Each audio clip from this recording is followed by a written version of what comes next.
আসসালামু আলাইকুম। গোপালগঞ্জের টুঙ্গিপাড়ায় পৌর স্বেচ্ছাসেবক দলের ১ ও ২ নং ওয়ার্ডের কর্মীসভা অনুষ্ঠিত। মোহাম্মদ তপু শেখ, গোপালগঞ্জ প্রতিনিধি। ৬ ফেব্রুয়ারি রোজ বৃহস্পতিবার বিকেল ৪ ঘটিকায় টুঙ্গিপাড়া পৌরসভার সামনে টুঙ্গিপাড়া পৌর স্বেচ্ছাসেবক দলের কর্মীসভা অনুষ্ঠিত হয়েছে। এ সময় বক্তব্য রাখেন টুঙ্গিপাড়া পৌর স্বেচ্ছাসেবক দলের আহ্বায়ক জনাব গোলাম কিবরিয়া সাগর ও পৌর বিএনপির সদস্য সচিব জনাব মোহাম্মদ এমদাদ মোল্লা। এছাড়াও আরও বক্তব্য রাখেন টুঙ্গিপাড়া উপজেলা ছাত্রদলের যুগ্ম আহ্বায়ক মোহাম্মদ নাসিম। কর্মী সভায় সভাপতিত্ব করেন টুঙ্গিপাড়া পৌর স্বেচ্ছাসেবক দলের আহ্বায়ক জনাব গোলাম কিবরিয়া সাগর।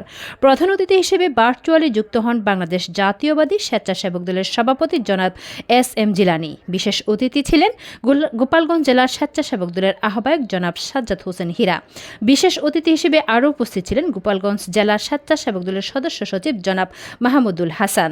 এছাড়াও উপস্থিত ছিলেন টুঙ্গিপাড়া পৌর বিএনপির সদস্য সচিব জনাব এমদাদ মোল্লা, টুঙ্গিপাড়া পৌর যুবদলের আহ্বায়ক ডক্টর আবু জাফর খান, টুঙ্গিপাড়া পৌরসভার সাবেক কাউন্সিলর জনাব মোহাম্মদ রাকিব শেখ, শেখ বশির আহমেদ, জিহাদুল ইসলাম বাবু, মিজানুর রহমান, শেখ রেজাউল, শেখ খুকন কাজী সহ টুঙ্গিপাড়া পৌর স্বেচ্ছাসেবক দলের অন্যান্য নেতাকর্মীরা উপস্থিত ছিলেন।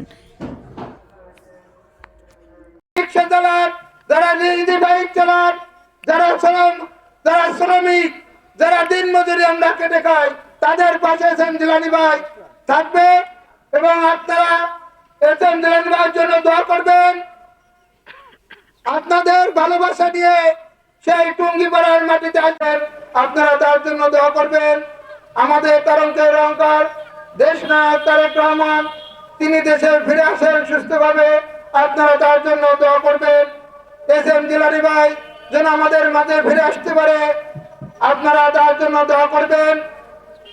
আপনাদের জন্য আমাদের দোয়া থাকলো, আর আপনারা আমাদের